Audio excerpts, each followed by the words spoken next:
நான் ஸ்டே பண்ண ரெசார்ட்டோட ஒரு அழகான வியூ தான் நான் உங்களுக்கு இன்றைக்கி ஷேர் பண்ணுறேன். இது பார்க்குறதுக்கு ரொம்ப அமைதியாக இருக்குது. காலையில் நிறைய பறவைகள் சவுண்ட்ஸ் தான் நான் கேட்டேன்.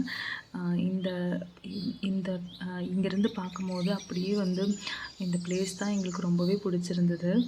ரொம்ப ரிலாக்ஸாக இருந்தது. அடுத்தது நாங்கள் வந்தது பிரேக்ஃபாஸ்ட் கவுண்டருக்கு தான். பிரேக்ஃபாஸ்ட் பார்த்திங்கன்னா எல்லாமே வச்சுருந்தாங்க. எல்லாமே டிஃப்ரெண்ட் தோசாலாம் இருந்தது. இங்கே வந்தீங்கன்னா கண்டிப்பாக மசாலா தோசை ட்ரை பண்ணி பாருங்கள். எங்களுக்கு ரொம்பவே பிடிச்சிருந்தது.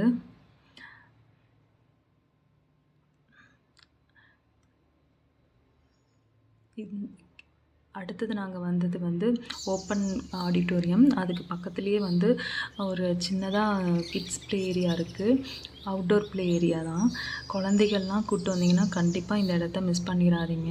அவங்க ரொம்ப என்ஜாய் பண்ணி விளையாடுவாங்க. என் பொண்ணு 2 டைம் இங்கே வந்துட்டா.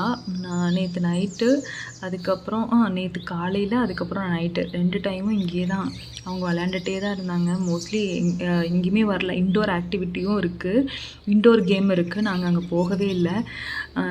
அங்கேயும் ஜிம் எல்லாமே வச்சுருந்தாங்க. ஸோ மோஸ்ட்லி இங்கே தான் விளையாண்டுட்டு இருந்தோம். ரொம்ப நீட்டாக மெயின்டைன் பண்ணியிருக்காங்க. ரொம்ப அழகாக இருக்குது. நைட்டு வந்தபோது நிறையா பசங்க இங்கே விளையாண்டுட்டு இருந்தாங்க. அவங்களோட தான் விளையாடிட்டு இருந்தா.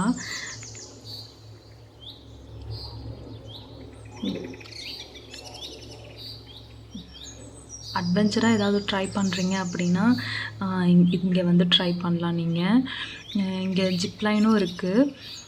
என் வீடியோ பிடிச்சிருந்தா உங்களுக்கு லைக் பண்ணி சப்ஸ்கிரைப் பண்ணுங்கள். தேங்க்யூ.